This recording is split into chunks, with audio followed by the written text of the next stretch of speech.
Hey everyone, and welcome to Q&A Monday in the Drone Pilot Profits Group. I'm Taylor Mitchum, and I'm joined here with Carmaine. If you all can hear us, if you can see us, please post it in the comments below so that we know we're not talking to ourselves. Very important that we're not talking to ourselves here. And we'll wait a couple minutes just to make sure that y'all can hear us, that you can see us. And we're doing it live here in the Drone Pilot Profits Group. How are you today, Carmaine? I'm great. How are you? I'm great. And Anthony says hello. Hey, Anthony. I'm assuming that means you can hear us and see us, yes? Yes. That's the only thing about this software is that there's a delay between the time people comment and the time that we see it. Probably about a 3-second delay. Yeah. And Anthony says he can hear us and he can see us, and that's great. So let's go ahead and get started. So Carmaine, can you please give us a brief overview of your background and your immense 20-year career in this industry? Sure. Brief background. Graduated with a degree in television production and directing in 2002. Before then, I had started working professionally before graduating. I did some stuff for ESPN. Then I found my way into news photojournalism and started in a small town in Illinois called Rockford, Illinois. Stayed there for about 10 months, 2 weeks, and 4 days, and I was gone. Then I left there. That's a very exact number. Then I left there. I left there and went to Milwaukee, Wisconsin, where I stayed there for approximately 6 months. Wasn't counting the days and the weeks as much because it's a much more exciting town in Rockford. But I stayed there for about 6 months, and then I got a job offer in Chicago area for a Tribune-owned company called CLTV, which is Chicagoland Television. And it was a 24-hour on a wheel, what they call a wheel, kind of like CNN, how you see it keep going and going, the same thing over and over until something major happens, and then they inject something new and happening or cut to something live. But it was sort of a news program set up like that, which was a sister station of WGN TV, home of the Cubs. Woo-hoo. And so I stayed there for almost 2 years, and then Lady Luck came knocking on my door, and I got the call to come and work for ABC News in Chicago. Yeah. As a photojournalist and what they call a freelance photojournalist. So I went and left my staff job in the comfort of that to go freelance at ABC, and where I stayed for 10 years. And during that tenure, I worked at ABC. I did other side jobs. I had clients with the University of Chicago. I had clients, I don't even remember where they are because I had to leave that freelance world alone for a while. But I did major parades like the Disney Festival of Lights parades for ABC. Did some also freelance for CBS News, where I landed a staff position with them. And that happened in 2012? No, 13, maybe 14. Maybe 2014, I landed staff at CBS News, and I've been there ever since, but I started working there in 2010. Okay. Where I am now. That's okay. I'm current. I also teach at Columbia College in Chicago, a photojournalism class. Among other things that I do in the television, TV, the land of TV world. Okay. Can you talk to us about Drone Girl Photography, your company, a little bit too? Yes. So Drone Girl Photography was started between my business partner, Micah Stambaugh, and I, who really handles the PR of the company and social media. and media in general. That includes guest appearances on radio programs or anything promoting the company. So that's, we got together and started this company technically, according to the IRS, that was August of last year. And our focus is mainly drone cinema, which includes aerial photography, videography, cinematography. Also includes real estate. It also includes agricultural, and it can include corporate. Okay. Okay. But we don't only just specifically do that, but that's kind of like our niche, right? So, so that got started in August of last year, and since then I've been in four major media outlets and have talked on WGN radio. Once I've been asked. I've also been asked to guest speak at a conference this summer, and probably plan on doing. Actually, I was just talking to Taylor, 2 conferences this summer, and and possibly maybe 3. But that's where Drone Girl Photography, and that's how we all got started. And yeah, I just saw a opportunity back when I was working at Channel 7, I think in 2013 or somewhere like that, 2012, 2013. And I saw an opportunity where drones were going to be a game changer in my field. So when they got a little bit of the technology together on drones, meaning different gimbals and things like that, that we use to steady cameras that's used for in my field, then I decided to purchase my own and then go ahead and start the company. A few of them of my own and start the company. Okay, great. Amazing background. So y'all, Carmaine's the real deal. And that's one of the reasons why I brought her on, because of her extensive experience, both as a pilot and in the news, TV, photojournalism world. So please ask questions in the comments below. Pick her brain. She's here. She's ready. She's willing to answer your questions. So speaking of questions, we'll get started with the first one, which is, how can someone get started as a pilot in this industry? Well, that's a little bit of a complicated answer, but I'm going to try to answer it as best as I can. Usually the way that drone pilots get started in cinema or anything dealing with photo and video, usually you have to have some kind of background in photo and video. So that's key in number one. If you don't have that, my suggestion would be to maybe start off on small projects, very small projects, meaning if you want to go shoot a friend of yours, whether it's a car dealership or some kind of restaurant or vineyard or something, where something that they can post on just their website, then I would start off doing that and trying to build your clientele and your reputation that way. Other than that, it is very difficult to pilot in particularly the TV news industry at this juncture. Once TV news industries, once the FAA decided to let pilots take the Part 107, that was the changer for people contracting in with an exemption 333 to get news organizations to buy drone footage.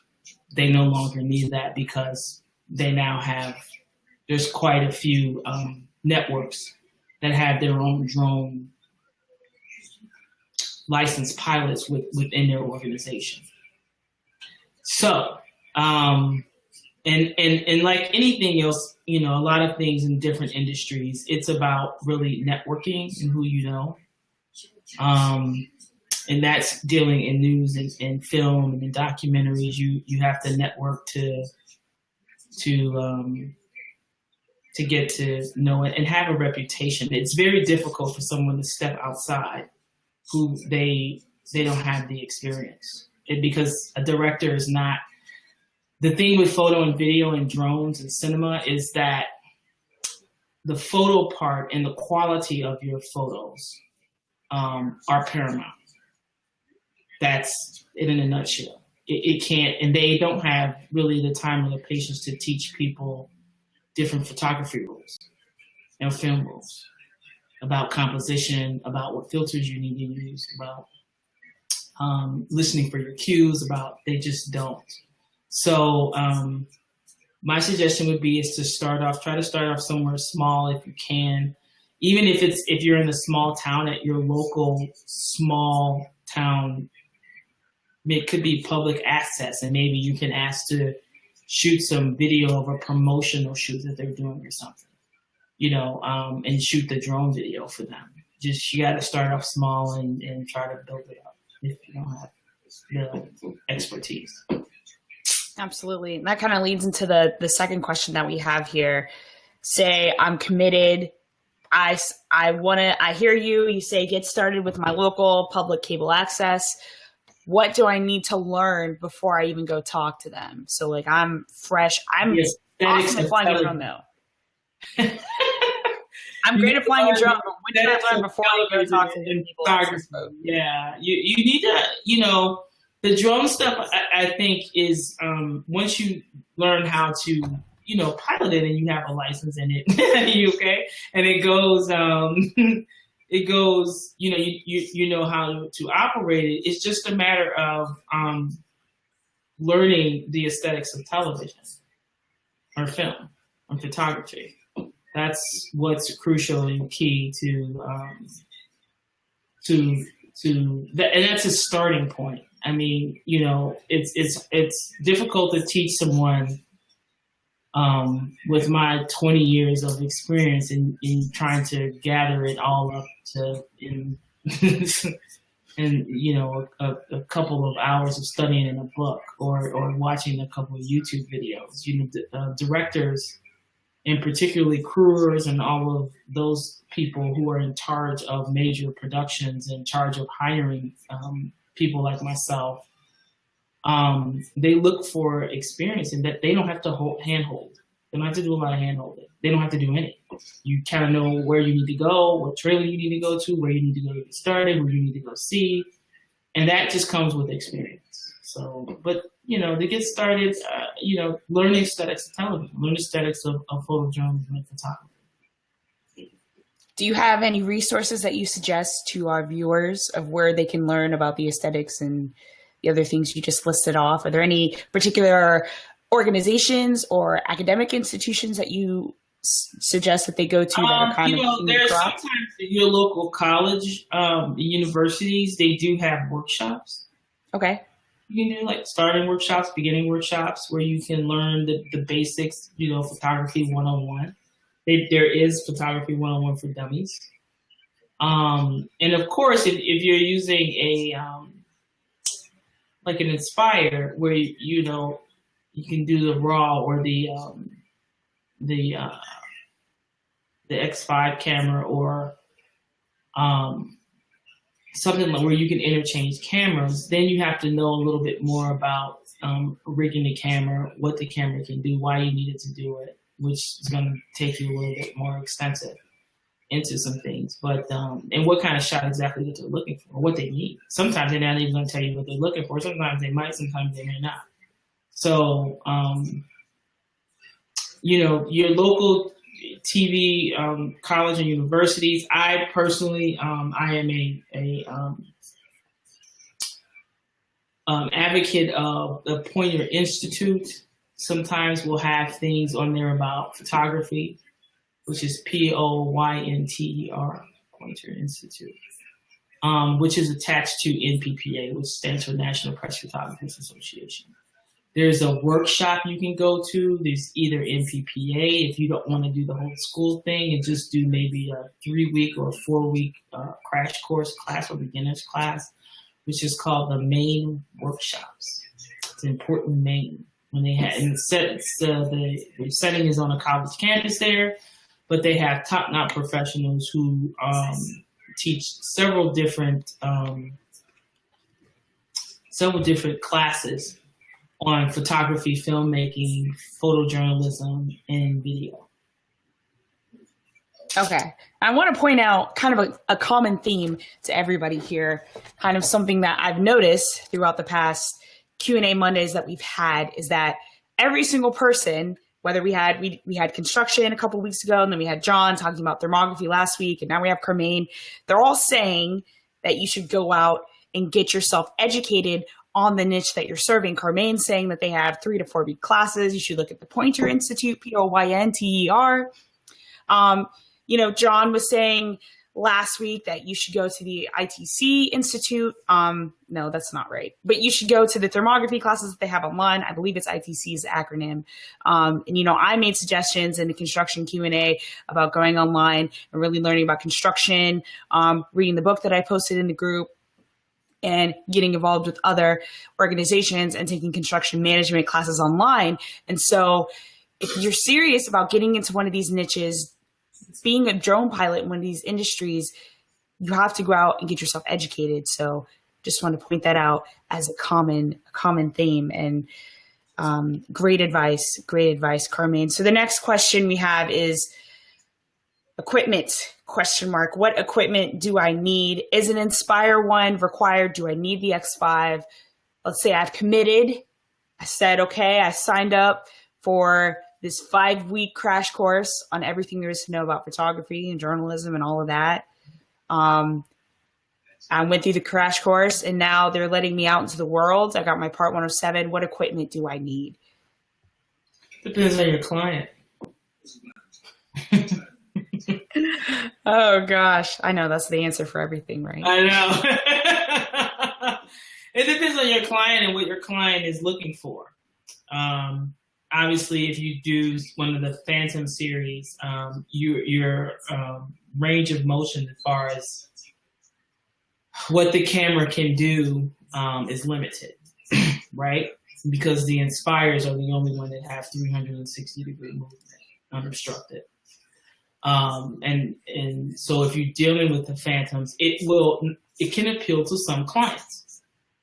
Some clients, it may not. If you're really dealing with film, they look for sometimes such a complicated moves that the camera you're going to have to do Inspire enough. And that's minimally, that's only dealing with DJI. A lot of, if you're doing serious film stuff, some guys carry different manufacturers outside of DJI. Since DJI has their Matrix series, that their, what is it, an octocopter? Maybe their Matrix. No, it's a quadcopter. Yeah. Quadcopter. And they carry a couple, I think a series up for that that's, I think it's 6 or 8 propellers. So but it also holds a stabilizing unit of what we call a Ronin for DJI, for another manufacturer that I love as far as you're doing major cinema is the Movi. So they have their series of whether it's the Alta 8s or the Alta 6s, and they also have a stabilizing unit that goes on the bottom or the top of their devices. And you can also have one custom made for you to do some really serious cinema work, because it has to carry some pretty serious cinema cameras, from high-ranging DSLRs, whether it's the Sony A7 series R2 or the red Epic Red cameras. So those cameras the Epics particularly carry a lot of weight to them. So you got to have a serious octocopter to be able to to be able to carry that. It has to be able to retrofit that kind of stuff out. Right. And you're talking about red cameras. I know that sounds really expensive. Well, it is. And most of those drones, I mean, you're looking at the Inspire, which, the Inspire 1, the X3 camera, which ranges from, you get, cases, batteries, and all that stuff. It probably range you 3,000, 30-something hundred, up to now the Inspire 2 Raw, which is about 5,000, 6,000. But those cameras, the Alta, the Movies, and the Matrices and all of that, those cameras run you like $15,000, $20,000. Right. So you're talking about a lot of money. The Alta series are minimally $13,000 to $15,000 and they will go up. And that excludes the camera. That's just for the drone itself. Okay. So kind of bringing it back. Setup, yeah, may run you about 25, 30 grand. Wow. Okay. So bringing it back, I'm flying for the cable access folks. Is because I can't. I mean, if I wanted to go into this, I know I can't afford $20,000 just for the drone plus all this other stuff. So let's go back to the cable access scenario. Is a Phantom 4, let's say a Phantom 4 Pro, is that sufficient, or do I really need something better like the Inspire? You can do a Phantom 4 Pro. Absolutely. Okay. I mean, I know people who do smaller, do some corporate things. They've done it with a Phantom 3P. Okay. So, but if you're going to go out and go get a Phantom, why not get the 4 Pro, right? But that's a great place to start. It has a high quality camera, pretty much rivals the, as far as megapixels go, it rivals the I think even the X5 or the Raw. I mean, the picture is pretty solid. So, yeah, I mean, you can start with that and just work your way up. I mean, what's most important is when you're starting is that, you can demonstrate that you understand that photography is number one and key, and you're able to kind of pull off very sophisticated moves, even using intelligent flight modes. So, but what's important is the move and how smooth it is, and it's not choppy or jittery or whatnot. So that's what's important. And then your client base will build. Gotcha. And I actually want to go back to equipment a little bit. A couple more questions I have about this. And audience members, if you have questions, please post them in the comments below so I can make sure I ask Carmaine. We get them answered for you. But so going back to equipment, what equipment besides the drone do you suggest that we get? Computers, editing software, filters, that kind of stuff. Filters, I go with Polar Pro. Okay. They have a series of NDs, which is most important. Editing hardware, I'll have a Mac, an iMac 4K monitor, 27-inch. Something with 1 terabyte and up. But you can use a pretty powerful PC if that's what you want. Actually, at CBS, most of our equipment is all PC based for editing. So we edit on a system called Grass Valley, Edius, and it seems to work just fine. Depends on the complexity. And it also feels about what you are most comfortable with. There are plenty of editing softwares, including Adobe Premiere, where you can use PC or Mac. So it doesn't really matter. I personally have Adobe Premiere and Final Cut Pro 10.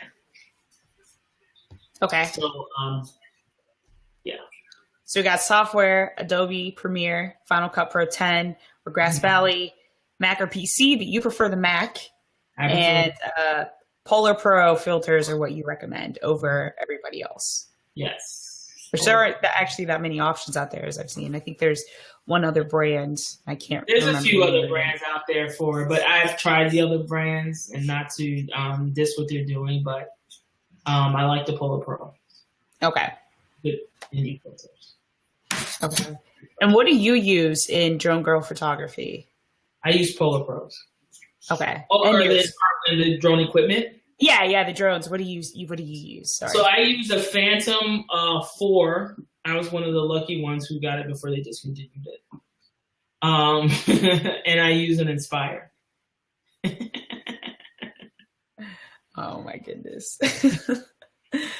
All right. I'm waiting for the Phantom 5. Okay. What have you heard about the Phantom 5? Do you have insider information? I feel like everybody I interview, they have insider information and secrets that they don't want to share. I just want to know if you have any secrets. I don't have any secrets with that. I mean, I've just been reading what a lot of, bloggers have been posting about, it possibly coming out. What is it? Like April 17th or April 14th. Okay. That it may drop. Although DJI has not had the reputation of kind of doing bi-yearly after 6 months after they dropped the 4 Pro, and now here comes 6 months later a 5 Pro. They usually wait a year before they drop. So it's I don't know. I mean, I've just been reading blogs, and I'm just excited. I think that they will do a lot of the updates needed to do that. I mean, what I'm most excited about is if a Phantom series actually has an unobstructed camera movement. That'll be interesting. By unobstructed, you mean one that can spin 360? Yes. Okay. 360 totally. And if they change the color, I think that they need to do that. Okay. Edward is having some tech issues. Yeah, I see that. Is anybody else having tech issues? Anybody else having issues? The sound, the screen freezing. It's okay on our side. Might just be you, Edward. But the replay will be available. Let's go to some comments. Anthony says, hello, Taylor. Hey, Anthony. I'm glad you're here. Glad to see you here. Kelly says, LOL. I think she was laughing at us at the beginning when we were kind of fumbling around. I think so.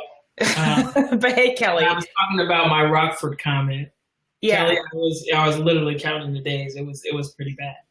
And I love Rockford. I have nothing against Rockford love, but yeah, I'm a big city urban girl, so that was a little that was a little tough.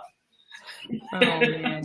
All right, and Edward says hi, Taylor. Hey, Edward. Y'all should say hi to Carmaine too. She's more important than me. You don't even see me on the screen right now. I just realized I'm just a blank. Means you must know a little something about cameras. Yeah, I think Edward's a photographer, if I remember correctly. And then Bobby says, woo, late, but here. Actually, I should say it the way he wrote it. Woo, late, woo, but here. Yes. Bobby. We're here. What's up, Bobby? And then Bobby said, okay, everybody says it looks and sounds great. Bobby says it's smooth. Edward says, okay, thank you. Kelly says, yes, that's what she was talking about. She was talking about Rockford, Illinois. Oh, man. Yeah, it's crazy. And then Sharon says, everything sounds and looks great. And then Bobby says he was filming at sunset. I'm guessing in your... I don't know where you are, but obviously you're not near Chicago because there wasn't filming going on today. Sunset or otherwise. Raining, pouring down the entire day. Oh gosh. All right. So let me kind of take this back a little bit because I know there's a lot of chatter out there about Sharon says hi, ladies. Hey, Sharon. Anyway, what's I about to say? Oh yeah, let's take it back a minute. And I know there's a lot of drone pilots out there who are interested in selling their footage to news stations. So like say I'm flying my drone around and I happen to catch the cat in the tree in the fire department, rescuing the cat, and I got a view from above, and now I want to sell that. Do you know anything about that? Yes, I do know a little something about that. We call it Stringer video. Stringer. Yeah, we call that stringer video. In every market is different. Every market has their group of stringer folks. And depending upon where you are, there are certain rules. Okay, so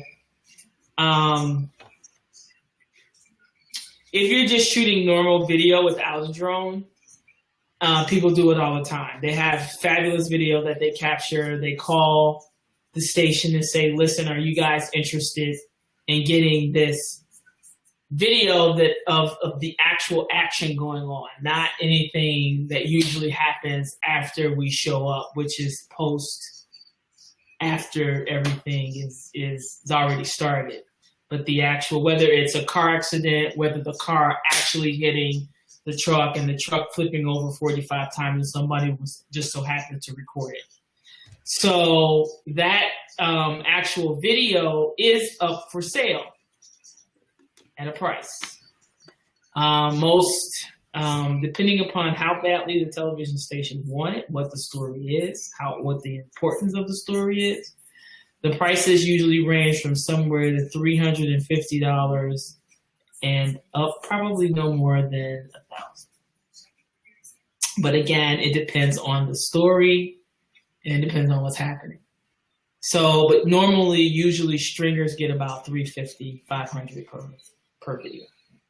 So would you say My Cat in the Tree would be closer to like the 350 mark? Or, cat videos are kind of hot right now, though. So here. But let's use the car hitting the truck and flipping over 34 times and bursting into flames. That would get you a pretty penny. Okay. So yeah. So that happens all the time. You see it on network news programs, especially in the morning. Like, check out this amazing video. It's pretty much how they start to plug it.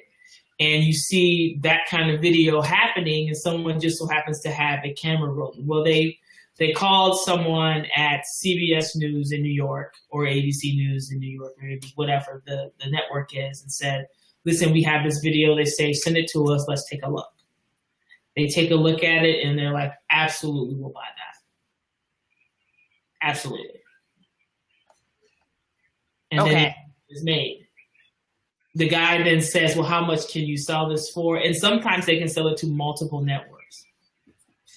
Sometimes they have to enter into an exclusivity situation. So it depends on who you're dealing with. Okay. And can I just call the station up myself? I'm Taylor Mitchum. I have this video. Again, the cat. Do I need, or would you suggest somebody getting a media broker? No, a media broker is not something, it's okay. So and I would assume that this person is looking, or whoever asked the question about a media broker. And if it's kind of like you're thinking that it's kind of like a headhunter, we don't really have those in media. You don't have headhunters. We don't do that sort of thing.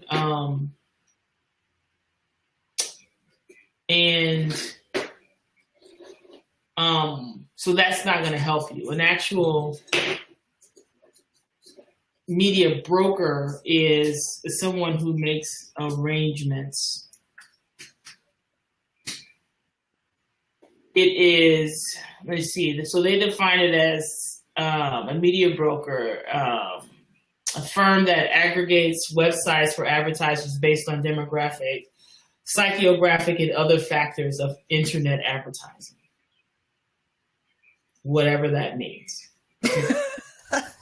I have no idea. That's like not something that we use. We don't do media brokers or headhunters.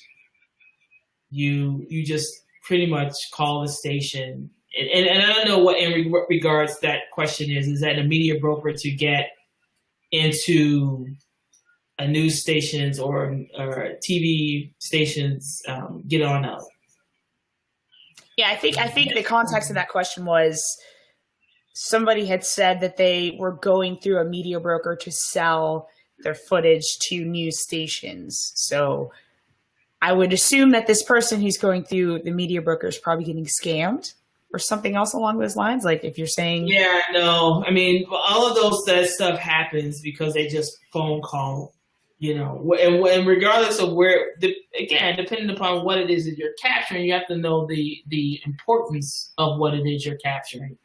Mm-hmm. If you want to call New York about it, and all of the networks are based in New York, if you want to call them up, they'll be happy to send you to the right person. I don't know why would you, media brokers don't.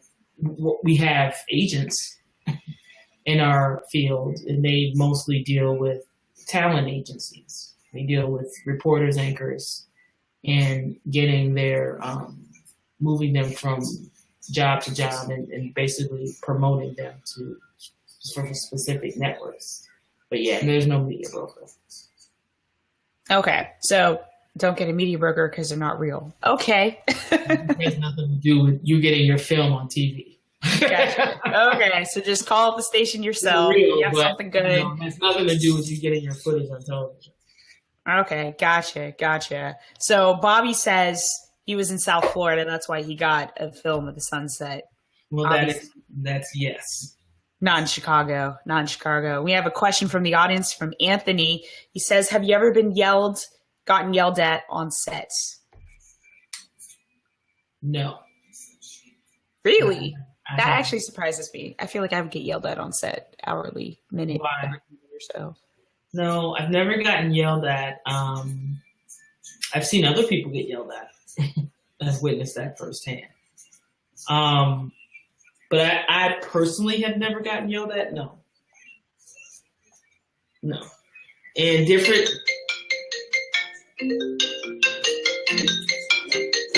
different directors are, sorry about that. Different directors are different. Some are yellers and screamers. Some are not.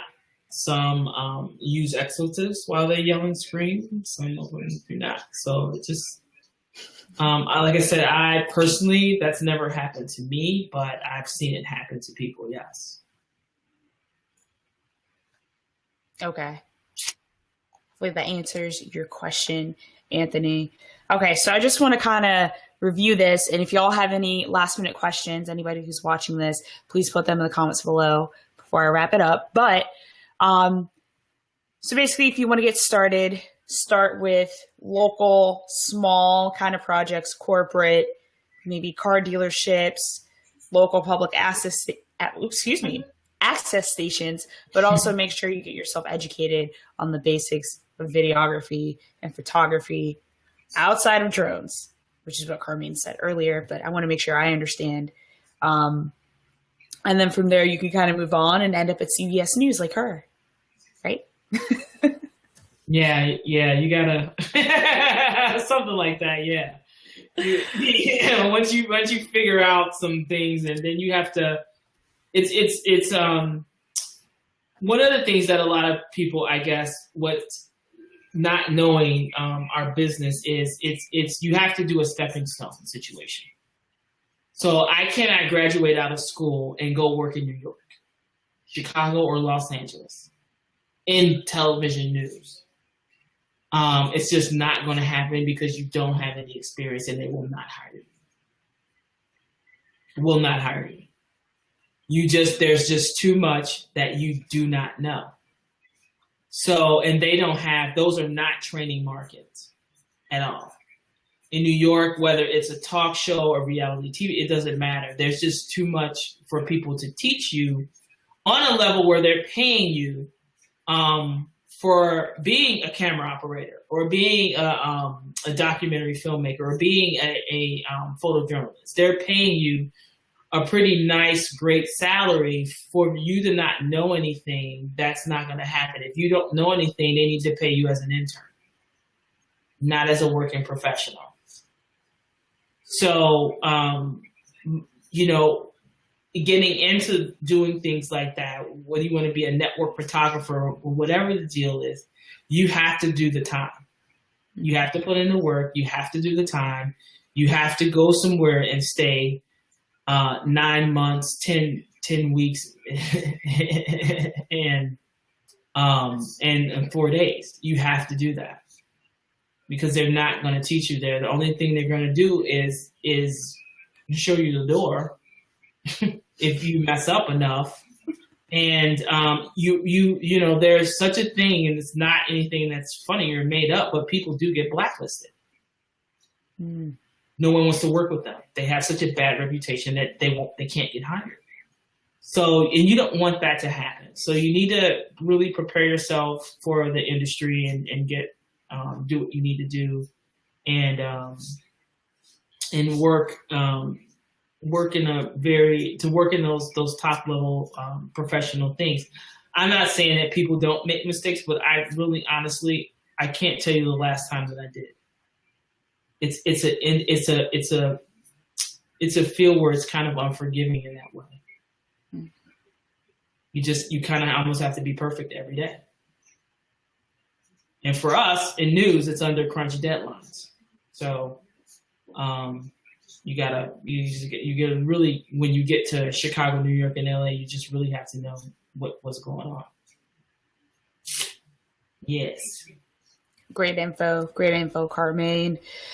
So Anthony says, yes, I think he was answering something that he said earlier. Wendy says, you inspire me. She's talking to you, not me. Oh, thank you, Wendy. Oh, gosh. And Anthony says, very good info. Thanks a million, Carmaine. You're welcome. Thank you, too. This was really, really, really informative. And Dawn says, I'm late. But you know what, Dawn? That's okay because there's going to be a replay available, and I'm going to talk about that in a second. But if you all want to check out Carmaine and her company and the work that she's doing, please head on over to dronegirlphotography.com. And you can also, where else can they find you, Carmaine? They can find me on Instagram. Ooh, Instagram. Okay. Yes, Instagram. And you can find me on Facebook. Okay. At Drone Girl Photography, but however, most of my pictures and whatnot that's on like my personal site. So, or anything that I post like that, or Instagram. I'm also on LinkedIn too. I'm on LinkedIn. So you're on all the things. Yeah, I'm on just about everything. Well, okay. And what's your Instagram handle? Instagram handle is. Oh, there I am, Facebook Live in myself. And I just like this. Instagram handle is. People ask me that. I don't know why I don't know it offhand. Oh gosh. Well, while you're looking for that, let's multitask. Kelly has a question. She's asking, will the stations only buy stringer video with broadcast experience, or is the quality of the video you submit the most important thing to them? Well, the stations only buy streaming videos from people with broadcast experience, and it's the quality. It's the quality. Quality. It's totally the quality. Yeah, I mean, we're not. We used to be more particular, but we're not. I mean, we take cell phone video. Okay. That's considered stringer video. So Facebook is my name _means. Okay. So it's Carmaine _means. Gotcha. All right. I'm going to show that on the screen. Handle right there. Right? Yeah. Yeah. Yeah. Dawn's asking if you have a Twitter.